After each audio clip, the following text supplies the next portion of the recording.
Hello everyone, and welcome to this afternoon's Teacher Toolbox Workshop Series session on integrating tech tools with TPACK. My name is Dan Silverbeer, and I am the Education and Instructional Technology Librarian at Joiner Libraries Teaching Resources Center at East Carolina University. Welcome. I know some of you have sat in on some of this semester's workshop sessions already. Just a couple and I know I've mentioned these already, housekeeping tips. To communicate with me, you can either use the chat feature, which everybody seems to have found, or raise your hand with the little icon down at the bottom of your screen. So what I do here at East Carolina as the education librarian, I support our College of Education students and faculty with their research needs. And then the instructional technology librarian part, I get to play around with some toys with 3D printers, and I'm a smart certified education trainer, and those cut across all different types of interactive whiteboards.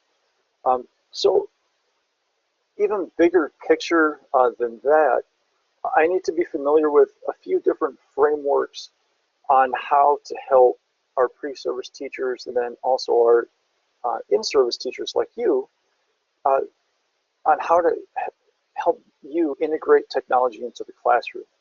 And so that's where TPACK comes in, the Technological, Pedagogical, and Content Knowledge framework comes in, and SAMR, substitution, augmentation, modification, and redefinition. And there's a couple other frameworks that I'll briefly mention and show to you as well as we move along. But does anybody have any questions before we begin?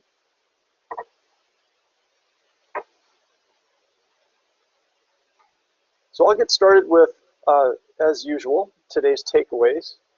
So like I said, I'll give you an overview of TPACK and SAMR, both of them, and then we'll, alongside each one, we'll talk about the strengths and the weaknesses of each model. There is no perfect model. There is no perfect, just like there's no perfect technology tool that you're going to introduce into your classroom and work and use with your students. There's no perfect technology framework to help you choose the best one or help you integrate it in the most effective and efficient way that has maximum impact on your students' learning experience. And so that's why we talk about these two different ones, and also why I'll also mention the technology integration matrix later on, and then also the DSAP framework that's used in bring your own device one-to-one counties as well. And so you can mix and match however you see fit, or use whichever one you feel most comfortable using, and that's fine. I'm not going to promote one over the other.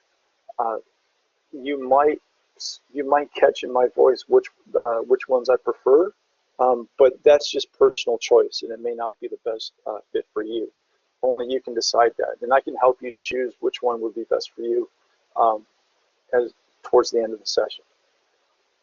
We'll also talk about how to implement these models as well, and then really drive down some very specific key questions you as a classroom teacher needs to ask yourself as in the lesson design process to help you understand how and why you're choosing a tool to introduce to your students and use for an activity or a unit.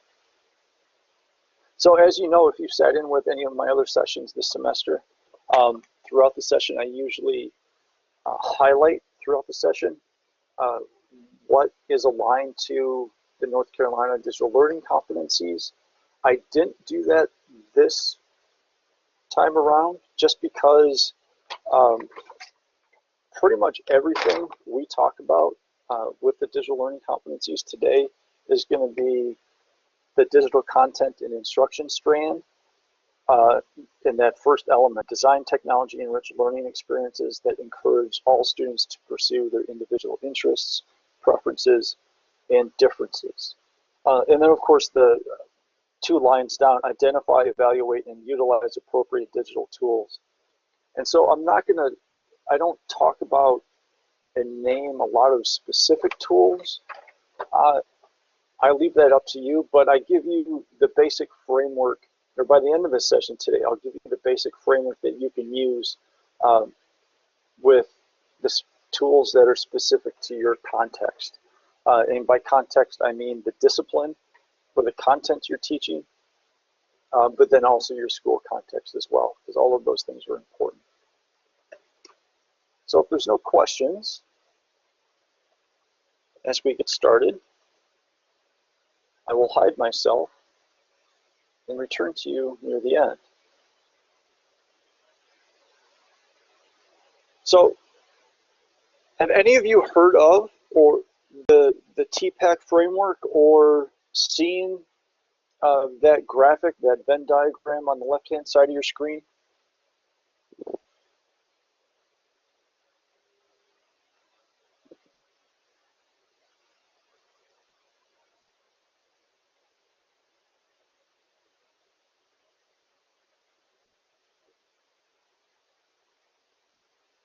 A few no's, completely new. And to be honest with you, that does not surprise me. It's pretty rare that I'll talk to a classroom teacher and they'll say, yes, I know the TPACK framework. There's a couple that they'll say, well, it sounds familiar, or I know a little bit about the concepts, but they're not too sure of themselves. So it's pretty rare. And there's a reason for that. This is really big in academia. In 2006, two professors of education at Michigan State University, Punya Mishra and Matthew Kohler, wrote about this TPACK framework. And all of the ideas in there weren't necessarily new. And just like all academic research in theory articles that come out, they build on what has come before.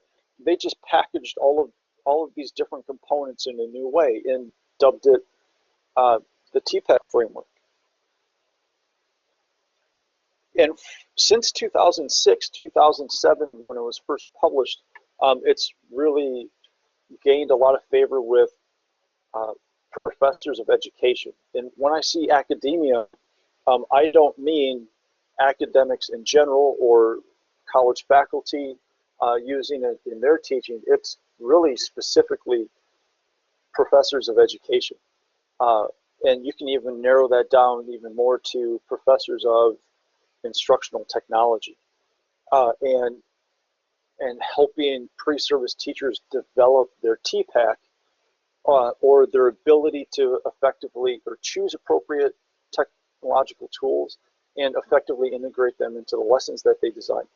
So, and the reason why it's popular among colleges of education and not practicing teachers is, and I'll get to this on the next slide with the strengths and weaknesses, but it's because practicing teachers don't get the professional development they need, or administrators aren't willing to invest that much time and effort into professional development over the span of an entire semester or an entire school year to help you use the framework in the best way possible.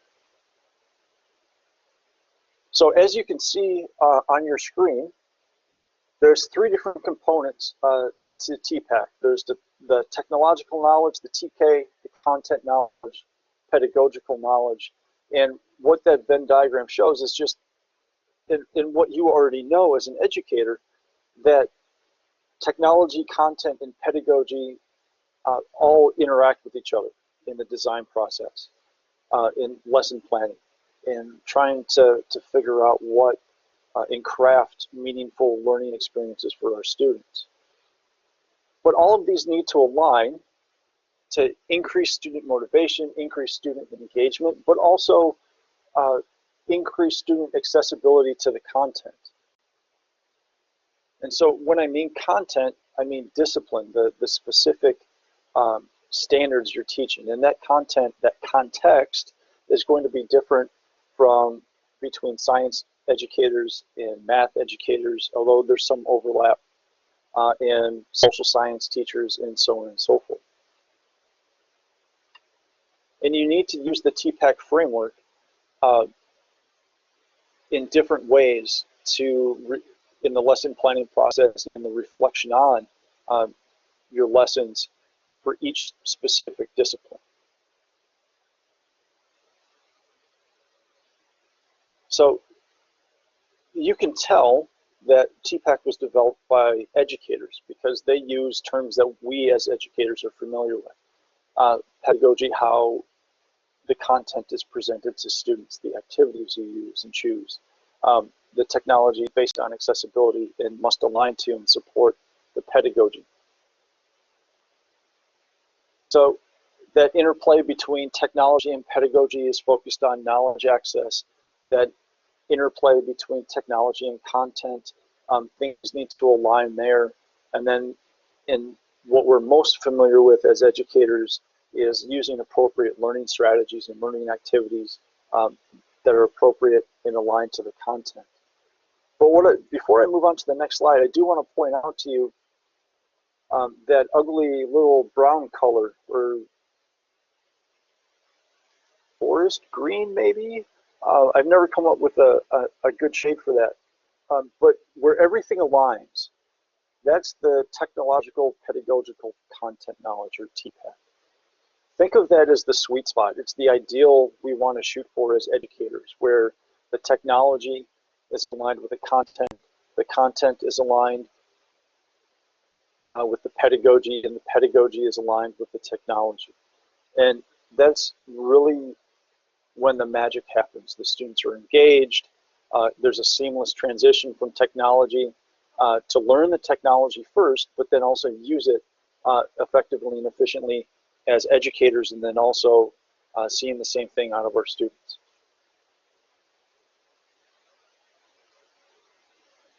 So as you heard me talking, I'm sure you've heard some strengths. It helps us in the lesson design process in crafting meaningful learning opportunities, and it helps us look forward and from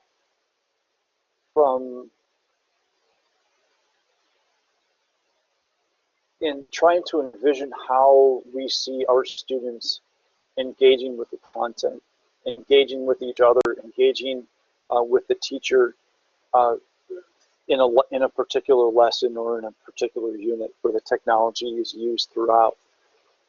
And so those are some pretty meaningful learning opportunities that can have a pretty positive impact on our students.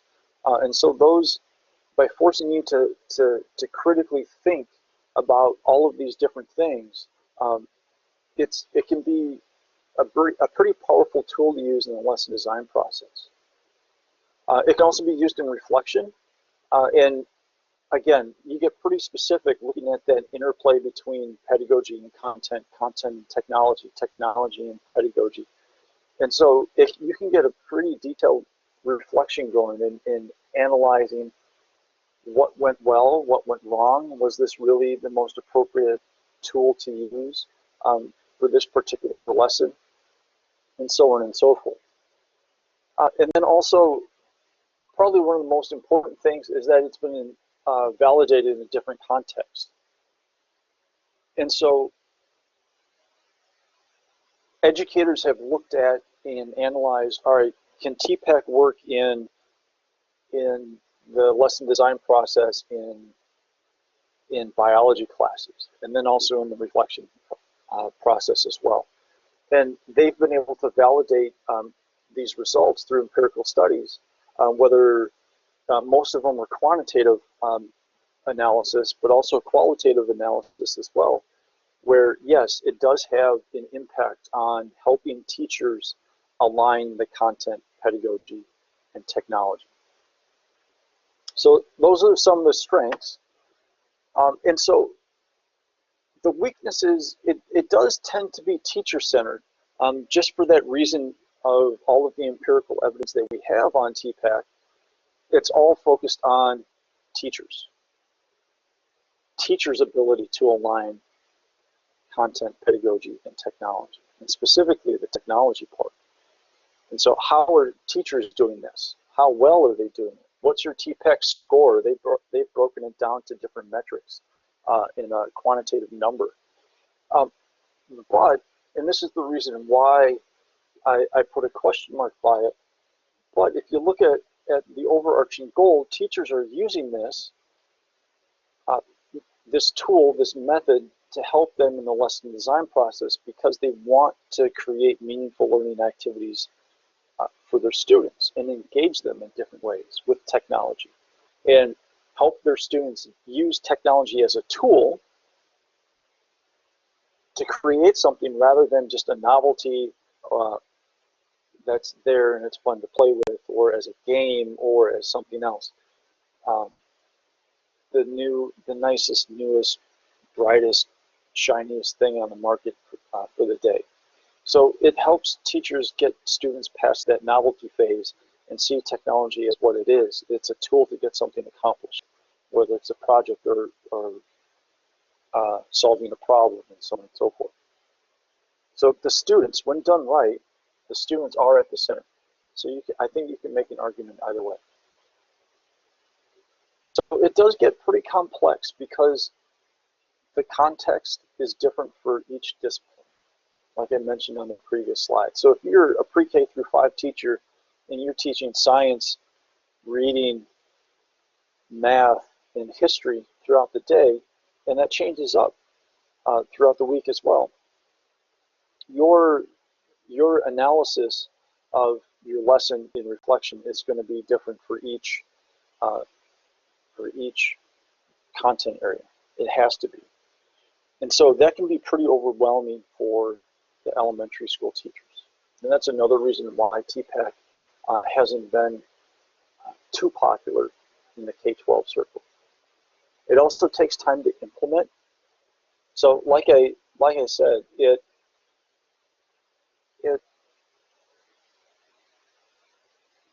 there needs to be sustained professional development. So in my ideal world, I would do 4 or 5 sessions about TPACK and the specific components of it throughout over a month, 2 months, and then give you guys time, more work, some time to develop a lesson, and then implement that lesson into the classroom or a unit using a technology tool that you deem appropriate, and then reflecting on it. So very similar to the professional learning community that we're doing this semester with the Teacher Toolbox series. If you've signed up for that, great, you know what I'm talking about. If not, I'll mention it at the end. But it takes that sustained professional development in order to do it right, because it tends to get misused. It needs to be used in both the design and reflection process. But while it is a technology integration framework, it doesn't specifically help you choose the proper tools. You have to do that as an educator based on the subject you're teaching, but then also based on the students you're teaching. And that can change from class to class, especially if you're a middle grade or a secondary school teacher and you get your rotation of kids throughout the day. And so really, it is an ideal to strive for, because you and I both know, I'm a former high school social studies teacher. You and I both know that not every lesson comes out perfectly every time. There's always something to tweak. There's almost always something to change from one semester to another or 1 year to the next when you're teaching the same things every year. And so it is an ideal to strive for, getting that perfect alignment of content and pedagogy and technology. It doesn't happen all the time, but when it does, it feels pretty good. And so what TPACK is trying to help teachers focus on is that strong pedagogy and strong content knowledge come first. And then how might we integrate technology into the classroom? How might technology enhance the lesson, enhance the content, enhance the learning activity that you've chosen? And you'll hear me repeat this over and over again throughout the rest of today's session. Learning comes first. Good pedagogy is good pedagogy, whether it's low tech or high tech.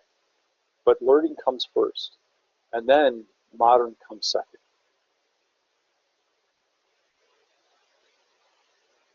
Any questions on TPACK before we move over into SAMR?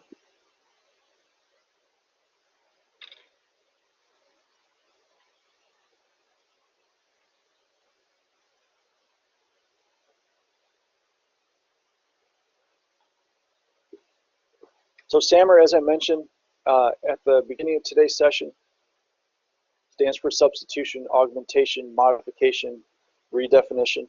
Is anybody familiar with this one?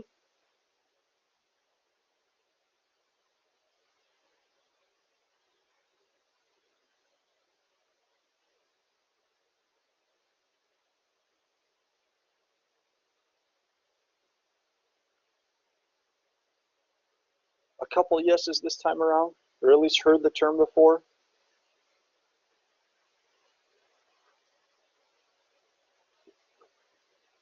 So this one, the SAMR model is much more popular in the K-12 world than it is anywhere else in higher education or business learning environments. And so this one, because of its simplicity, you can just, if you Google SAMR and your content area, or a specific content area or a specific lesson, you'll probably get overwhelmed with the amount of results you get in your search. So on the left, you'll see the graphic. On the right, I've got a simple example that I hope drives the points home, or what those levels are about. So we'll work at the bottom at substitution and then work our way up. Substitution, the TPACK as a direct tool substitute, no real functional change. So think of a student writing an essay using a paper and pencil versus typing it out in Google Docs. Or taking a test, a multiple choice test with paper and pencil, and taking the same multiple choice questions using a computer. There's no functional change. It's just a one-to-one substitution. Augmentation, where there's a direct tool substitute with some functional improvement. So instead of handing in that essay written on paper and pencil, the student can share that URL with a teacher and hand it in that way rather than printing it out. And then also it can be accessible from anywhere. So you could argue that with paper and pencil, but what if little Jimmy or little Susie forget their notebook at school in their locker? Google Docs make that available pretty much anywhere, whether you have an internet connection or not. So pay attention. I'm going to point out that there's that little hash mark right there in that graphic as well, and I'll come back to that because it's going to that's going to play a key role in how SAMR can be misused, especially from the administrator's viewpoint. One other thing I do want to mention about the substitution and augmentation levels is that those two levels tend to have more of an impact on teacher efficiency and teacher effectiveness rather than impacting student learning. So the examples I gave with Google Doc, you can see how the teachers benefit more from those types of uses rather than how it's really enhancing what the teacher is doing with the students or how the students interact with the content. So above the line, there's modification, sharing Google Docs or using the comment feature, working in groups collaboratively, much different experience and much easier to do than using paper and pencil and combining notes that way, or even using the chat box within Google Docs as well. And then redefinition, creation of new tasks that probably couldn't have been done before with low-tech options. So connecting to a classroom across the world with Google Docs. So having a Google Doc and sharing it with a school or a classroom across the state, across the country, halfway across the world. And then you can even throw in Google Hangouts or Facebook Live or Periscope or any other live streaming tool, or Skype or FaceTime, other tools like that, where these students can interact with each other. And that's something that couldn't have been done before. So it's really easy to understand. It's much easier to understand. It's very simple and laid out, 4 different levels than the TPACK framework is. And so really how SAMR works best, at least in the beginning, is to use it in reflection. Eventually, once you get familiar, more and more familiar with the framework, you can start using it in the lesson design process. But using it in reflection, you can look at, all right, now, did I really, where did I hit on this chart? Substitution, augmentation, modification, redefinition. And so it can also eventually help you create those meaningful learning opportunities as well. It is more student-centered, at least, like I mentioned, the substitution and augmentation levels tend to be more teacher-centered, but once you get to modification and redefinition, it is more student-centered. And those types of activities do tend to have a larger impact on the student learning experience. But there's a reason why I have a question mark there. Just like the question mark with the TPACK model, with teacher-centered, there's a question mark here with student-centered. There's not a lot of empirical research to support this model. And so that does kind of lead me into the weaknesses as well. But there's not a lot of research to support it. As far as I know, there's no empirical evidence, unlike the TPACK framework. There's no empirical evidence that shows that, yes, this framework does help teachers choose appropriate technologies and also help them effectively integrate those technologies into the classroom. But there's a lot of anecdotal evidence about the SAMR model. So even in the academic literature, there's anecdotal evidence galore, or even if you do a Google search about SAMR and how other teachers are using it.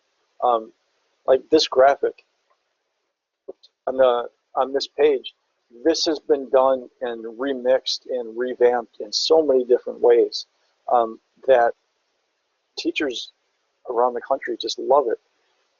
But there's not a lot of evidence to support how well it works. And so the first 2 on the weaknesses, focused on teacher efficiency and tied to assessment, kind of go hand in hand, where most teachers are comfortable at the substitution and augmentation levels. Most teachers are. You get the early adopters for a new technology,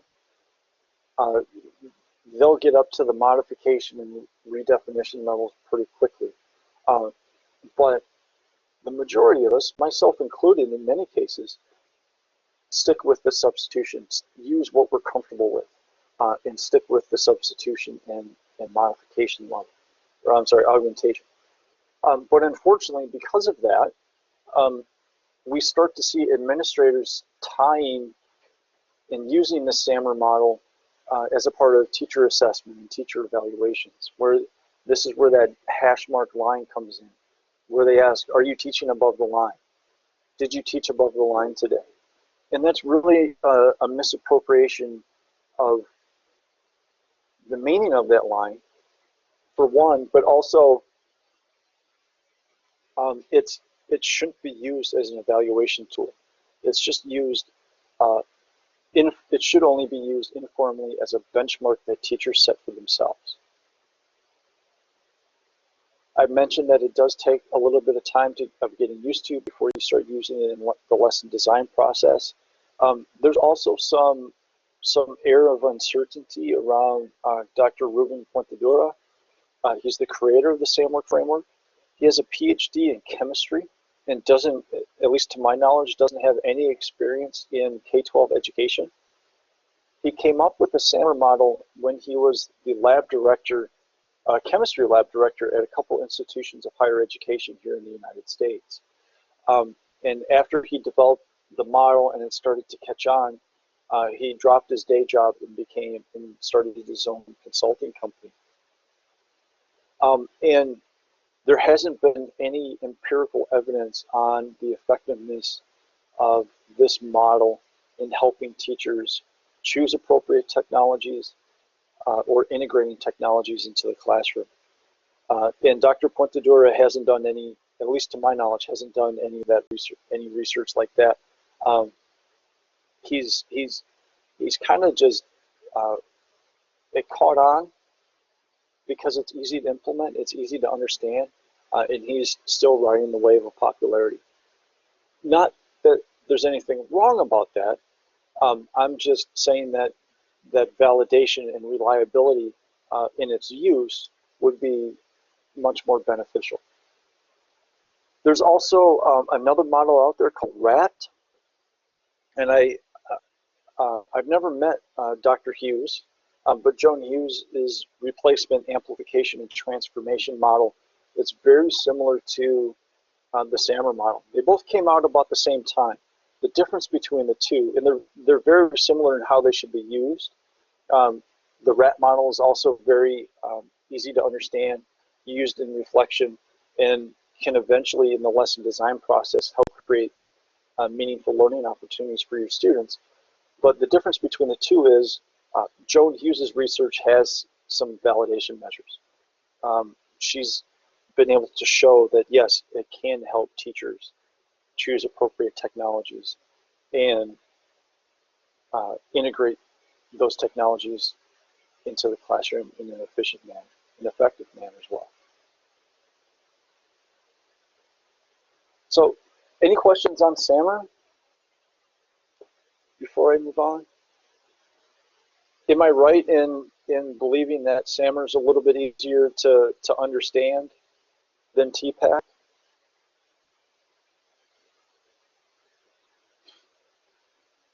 Unanimous agreement.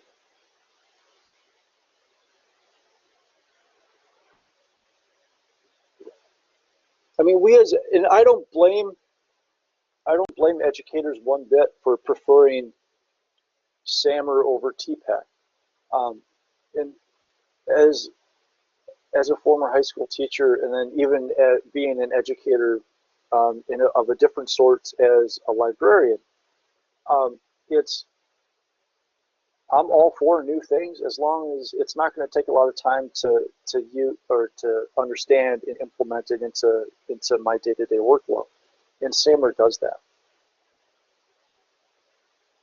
Another option, and like I said at the beginning, there are other options out there. So the RAT model is there, the technology integration matrix is there, and so you might be thinking, hey, TPACK isn't for me, and neither is SAMR.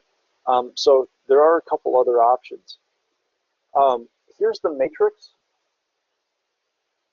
This is out of the University of South Florida.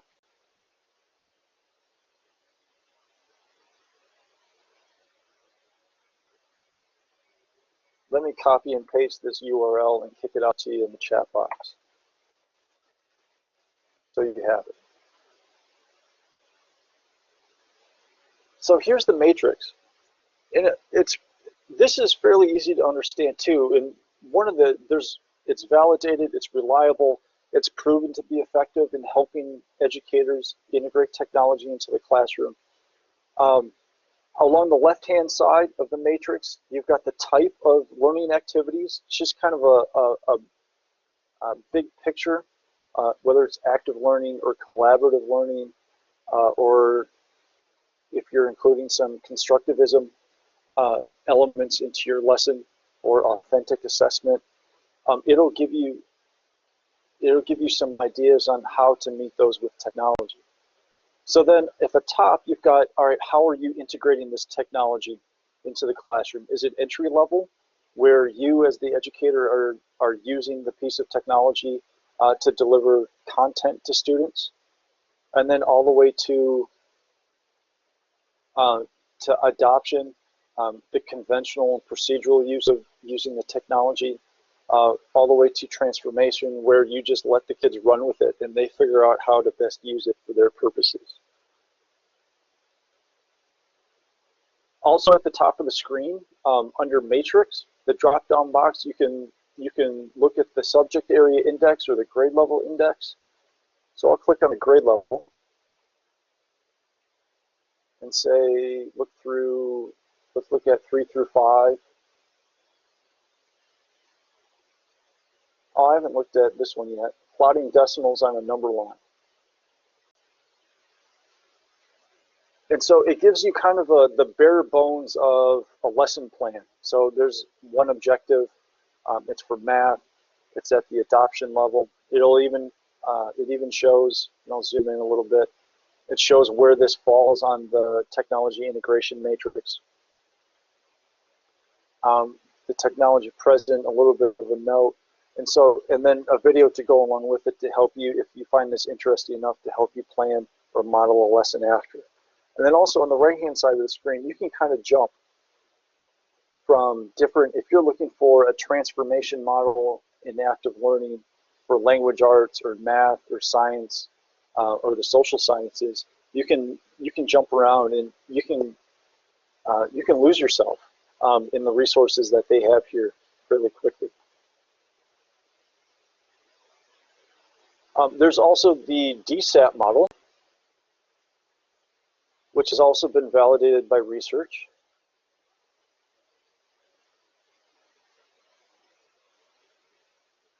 So this comes from Chris Wasco from Wake County Public Schools. I believe he did this as a part of his PhD program. So the DSAP stands for Delivery, Student Practice with Feedback, Assessment, and then Productivity. What you need to know about DSAP is that it's specific for one-to-one programs. And then also very specific towards bring your own device one-to-one programs. And then also it's specific for Wake County Public Schools, which isn't a bad thing, but you do need to know that going in. So when you look at it and start digging deeper into it, you'll understand or begin to understand why they made some of the decisions they did with DSAP. And they might have to be adjusted for your own context in your classroom or your school or in your county.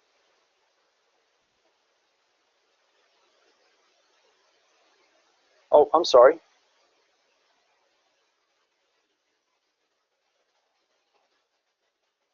There's the link for that.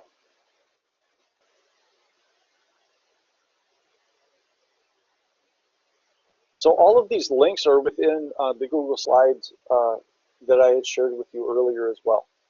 But thank you for reminding me to share the link as I go along. So how do we implement these things? So like I mentioned with the sustained professional development, TPACK, it's an iterative process.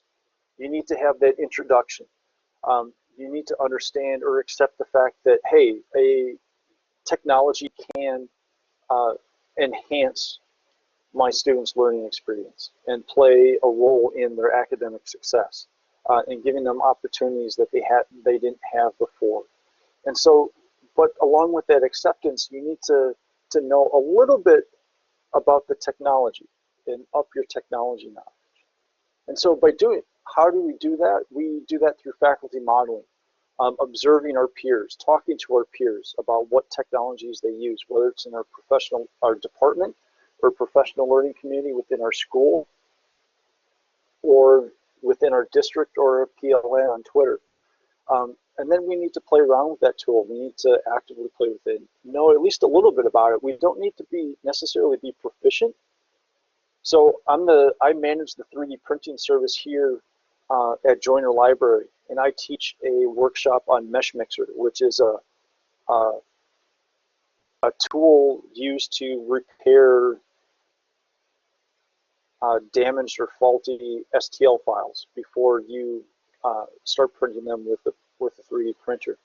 And I don't know much about Meshmixer. I know the 3 things that I teach in that session and not much more than that. And so you don't need to be fully proficient with something. It gives your students a chance to teach you something. And allows you to be the learner within a lesson as well. And that's not a bad thing.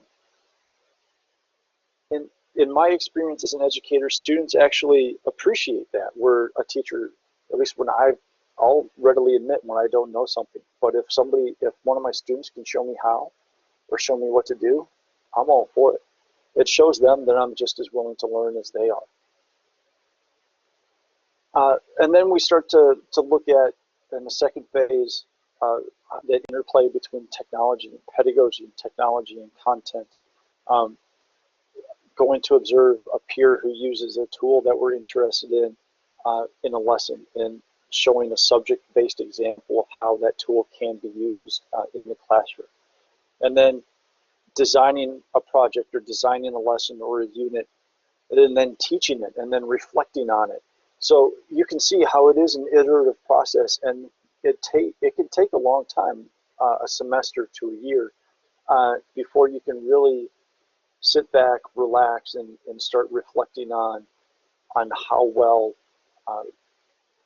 the content, the pedagogy, and the tool were aligned. SAMR starts with the reflection based on the content you teach, and these come from Dr. Pontador himself, and I do like a lot of the things that he says about using the SAMR model, because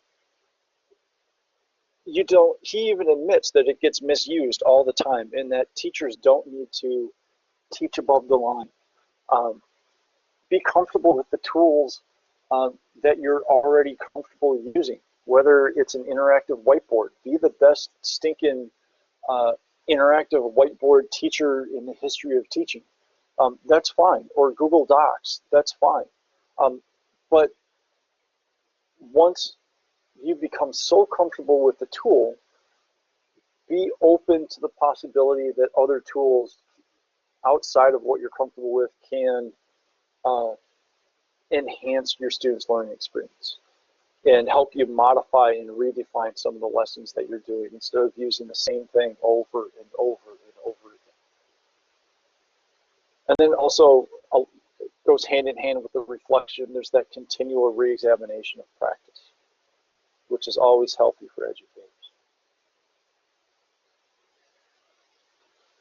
So getting into the nitty-gritty now in some of the finer details. These are some very specific questions that you can ask yourself. And these are by no means exhaustive, but I did get these from a professor of mathematics education who is now at Columbus State University in Georgia, Anna Wong. She and I both have a shared interest in 3D printing within the K-12 classroom, but you can easily substitute any technology tool for 3D printing in these questions. Instead of, you can use a specific app or iPad or Chromebook or interactive whiteboard and so on and so forth. So how are you going to design or for 3D printing? How are you going to, and that can relate to teaching your students how to use the 3D modeling software, to what's the best pedagogy to pedagogical activity to use with this piece of technology, and then how are you going to 3D print? So just some logistical questions like where are your students going to print? Do you have a 3D printer available to you? Do they have to use the public library? Is there one in the school? How many students use the 3D printer in the school? Are there multiple ones? Is there going to be a long line to get their completed print? Are the students going to print these objects out themselves, or do you as the teacher need to print them for them? Or does the librarian need to do this? If so, they might need to get on board and help you with your activity in your lesson. So moving into phase 2, how does the technology align with the content? Does it enhance the content? How does the 3D printing model enhance the content?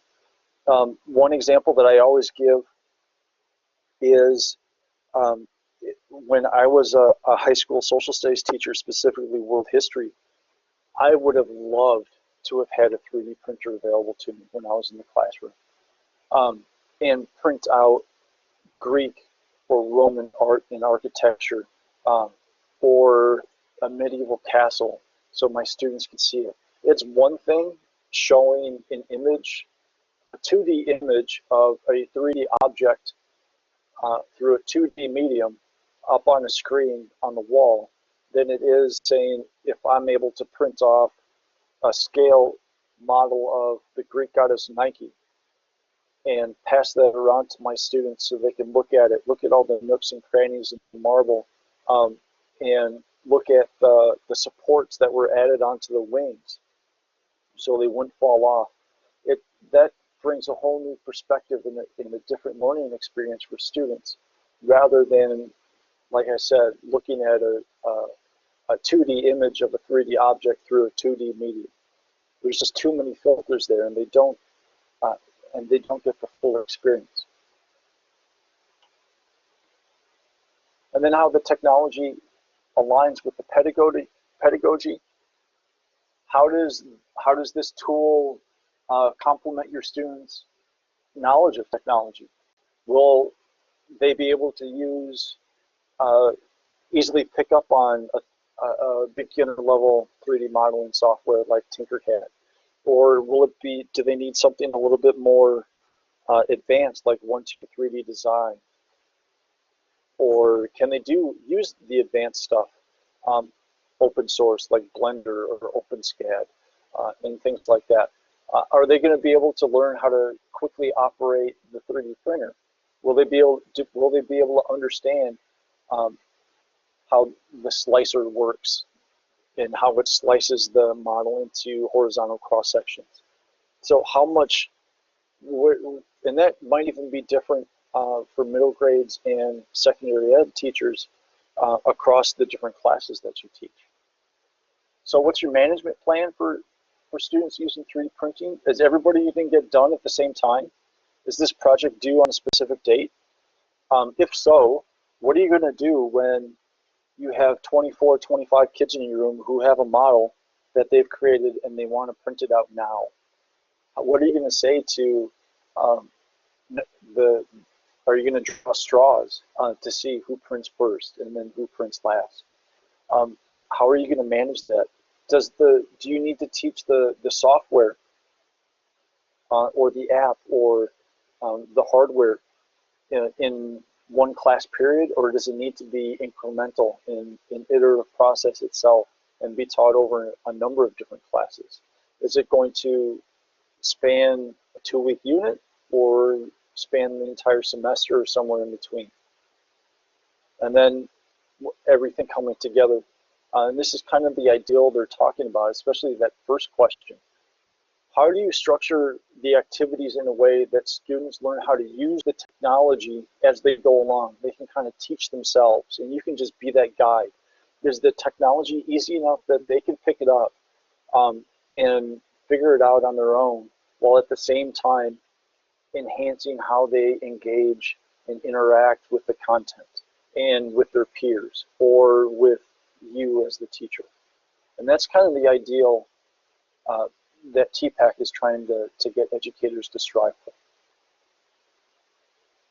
And then, of course, the content you'll be able to teach that couldn't be taught without 3D printing. That kind of gets to, kind of echoes that redefinition phase within the SAMR model. So some specific SAMR questions that came from Dr. Puentedura. Again, you'll see that the focus on teacher effectiveness and teacher efficiency comes out in the substitution and augmentation levels. What will I gain by replacing older technology with the new? Have I, as the teacher, added an improvement?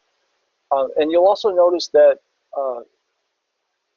you'll notice that Dr. Pontedur's background as a K-12 educator isn't quite there, just by the terminology that he uses as well.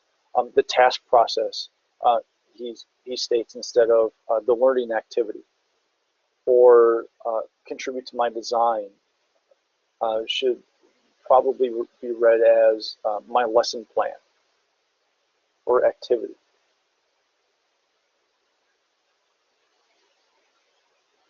Modification level, how is the original task being modified? Does this modification fundamentally depend on new technology? And that questioning, you'll see, it's kind of there, but it's in between the lines, where you'll see with these questions, along with the redefinition questions on the next slide, where they tend to be a little technocentric. How does the modification contribute to my lesson plan? How is this tool impacting the original task or the original activity? And so it's kind of focusing on the technology and how it's impacting things, instead of how it's impacting the student learning experience.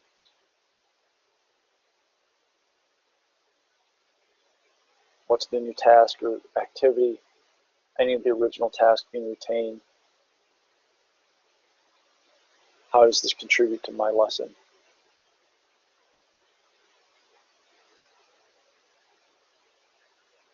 So those are all well and good, but there are some things as we're nearing a close that I want to throw out to you, that some key questions and conversations that kind of get lost in the technology integration conversation. So technology is great, and you'll see there again, pedagogy first, modern second. But even when things, your content, your pedagogy, and your technology are fully aligned, it could still fall flat. If your students' basic needs aren't being met, if you teach in a Title I school and half the kids in your classroom haven't had a good meal since their school lunch the previous day, that's going to affect their academic performance. And so if they don't, or even if they don't feel safe within the school environment, that can affect their academic performance, or they're not getting enough sleep at night, or they're sick. So there's all of these different factors that are out of our control, but could also impact how we reflect on and evaluate our use of technology in the classroom. So things could be great, but all of these other things could have an impact and make the lesson fall flat. And so we need to keep those in mind as well, and meet those needs as best we can. So what's the ideal experience of school? That I'm referring to, do you, your administrators, your students, your parents, and other stakeholders in your school or in your county have a shared vision for teaching and learning?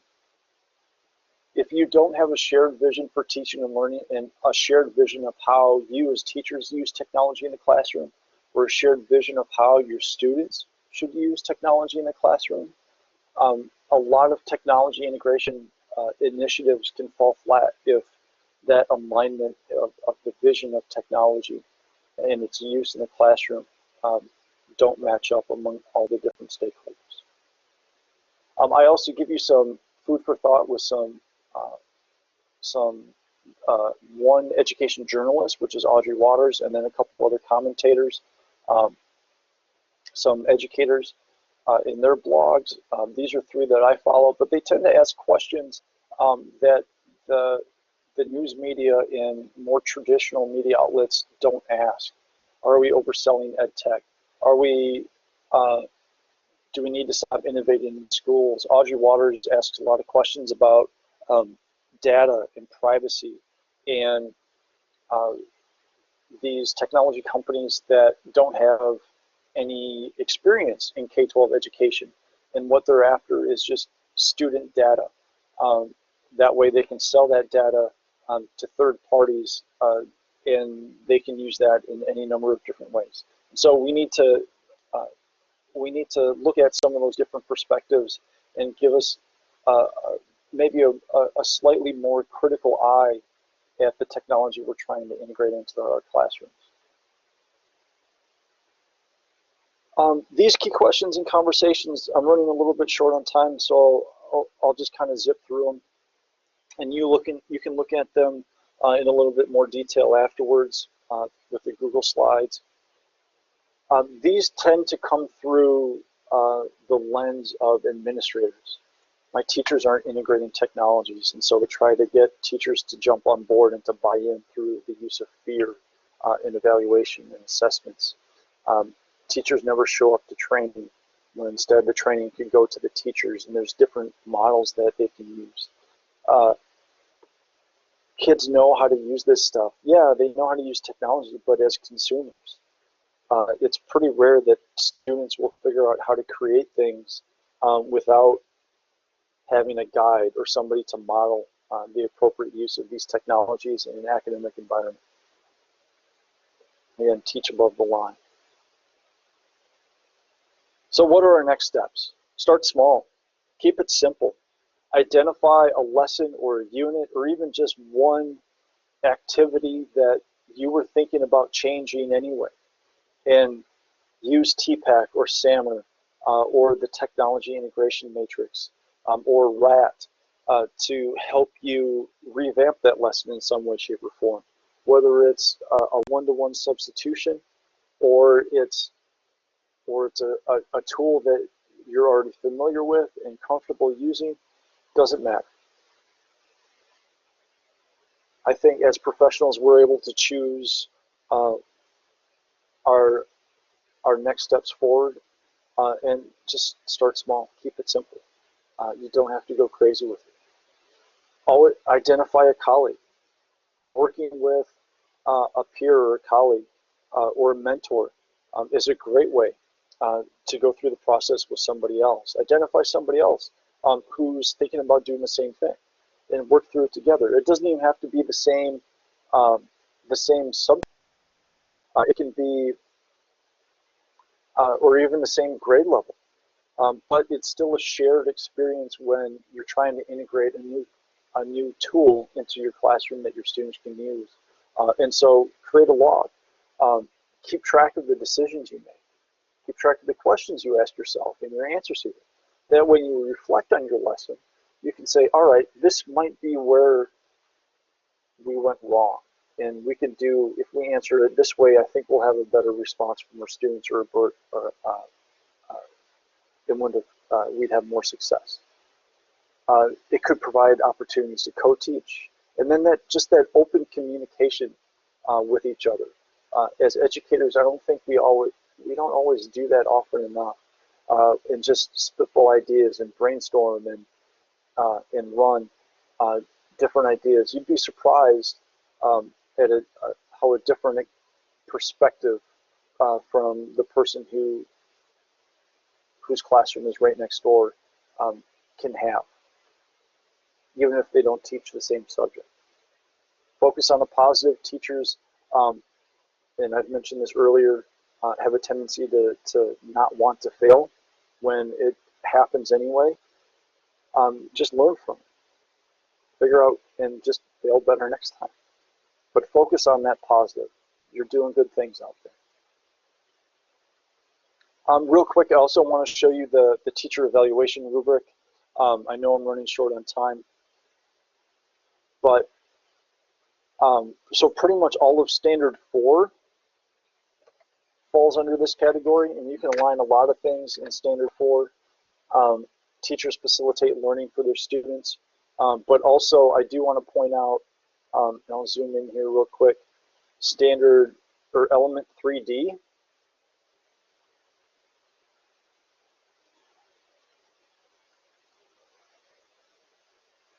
Deepen students' understanding in the distinguished column, understanding of 21st century skills, and helps them make their own connections and develop new skills. This is how I view that element. If you integrate technology that your students already use outside of the classroom, in your classroom, they'll be able to see how relevant it is to an academic space and how to use it to create new things, rather than to just use that piece of technology as a novelty or use it as a consumer. And if you at least, at the very least, give them that option to use tools and technologies that they're already familiar with and comfortable with outside the classroom, I really think you can help students understand how they can make their own connections and develop new skills with technology that they're already comfortable with.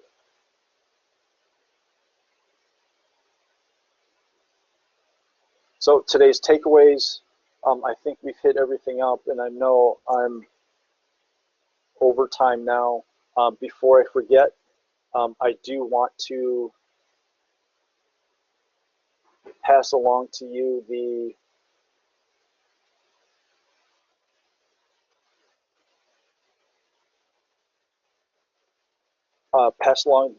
link to today's little short survey evaluation of today's session. Please take a couple minutes to look over that. Does anybody have any questions?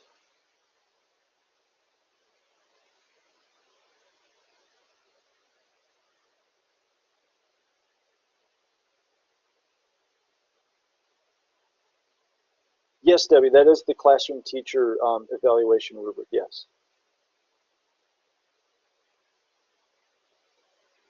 So I did have just a couple announcements if you're thinking of any questions. If you need to run, by all means, go ahead. I won't be offended since I'm running over time. Visit our blog. It's still in the works. It's still developing, but we hope to get more K-12 educators in Eastern North Carolina to help us develop a new resource that educators here in the East can turn to for help and support and to strengthen what you already do in the classroom. Some of you I know have already signed up for the professional learning community through the Teacher Toolbox workshop series, and you can earn up to 1 CEU for your efforts, and there's the short URL down at the bottom of the screen, and then that's also there in the Google Slides link that I had shared with you earlier.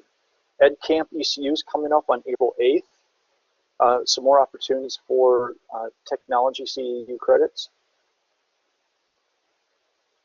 And then also just a reminder of the remainder of our Teacher Toolbox series sessions for the remainder of the semester. My next one is April 12th and 13th. Sarah, yeah, you'll need to contact the facilitator who did that session. So whether it was Jason or Holly, and see if you can get the video link. So I'll share, by tomorrow morning, I'll share the link to the video for one of these sessions that I've done this week with everybody, and then just follow up as well. So there's my contact information. If you have any questions, please, I encourage you to shoot me an email. It's the easiest and quickest way to get a hold of me, and I should be able to get back to you within a day. So I know I'm over time, so I'll wrap things up here. Thank you for stopping by today. I hope you learned a thing or two and developed a little bit better understanding of how we might be able to think more critically on choosing appropriate tools and then also effectively integrating those tools into our classrooms. So thanks, everybody. Have a great day.